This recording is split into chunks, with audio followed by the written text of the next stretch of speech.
नमस्कार दोस्तों, आज मैं आप सभी को काला अष्टमी की पूजा विधि एवं संपूर्ण कथा सुनाने जा रही हूँ।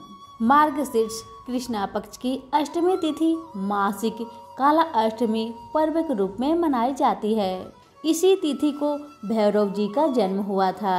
इस दिन व्रत रहकर जल अर्घ्य देकर भैरव पूजन करना चाहिए। इनकी सवारी कुत्ते का पूजन का नियम है। रात्रि जागरण करके शिव पार्वती की कथा सुननी चाहिए।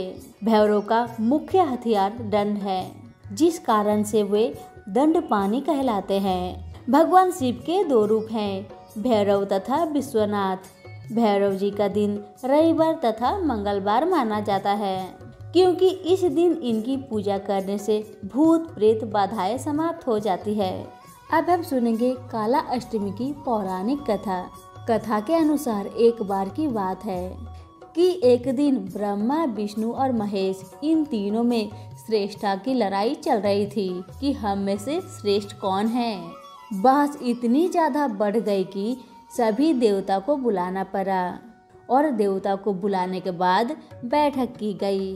सभी देवता से यही पूछा गया कि श्रेष्ठ कौन है, और सभी ने अपने अपने विचार को व्यक्त किए और उत्तर खोजा, लेकिन उस बात का समर्थन शिवजी और विष्णु ने तो किया, परंतु ब्रह्मा जी ने शिवजी को अपशब्द कह दिए। इस बात पर शिवजी को क्रोध आ गया और शिवजी ने अपना अपमान समझा। शिवजी ने उस क्रोध में अपने रूप से भैरव को जन्म दिया। इस भैरव अवतार का वाहन काला कुत्ता है और इसके एक हाथ में छड़ी है, और इस अवतार को महाकालेश्वर के नाम से भी जाना जाता है, इसलिए इन्हें ही दंडाधिपति कहा गया है। शिव जी के इस रूप को देखकर सभी देवता घबरा गए।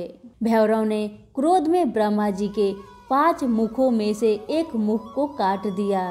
तब से ब्रह्मा जी के पास 4 मुख ही है। इस प्रकार ब्रह्मा जी के सिर को काटने के कारण भैरव जी पर ब्रह्म हत्या का पाप आ गया और ब्रह्मा जी ने भैरव बाबा से माफी मांगी। तब जाकर शिव जी अपने असली रूप में आ गए। भैरव बाबा को उनके पापों के कारण दंड मिला, इसलिए भैरव को कई दिनों तक भिखारी की तरह रहना पड़ा। इस प्रकार कई वर्षों बाद वाराणसी में इनका दंड समाप्त होता है। इसका एक नाम दंडबानी पड़ा था। तो हमारी कथा एवं जानकारी यहीं पे समाप्त होती है। कैसी लगी कमेंट बॉक्स में लिखकर बताना बिल्कुल भी ना भूले। धन्यवाद।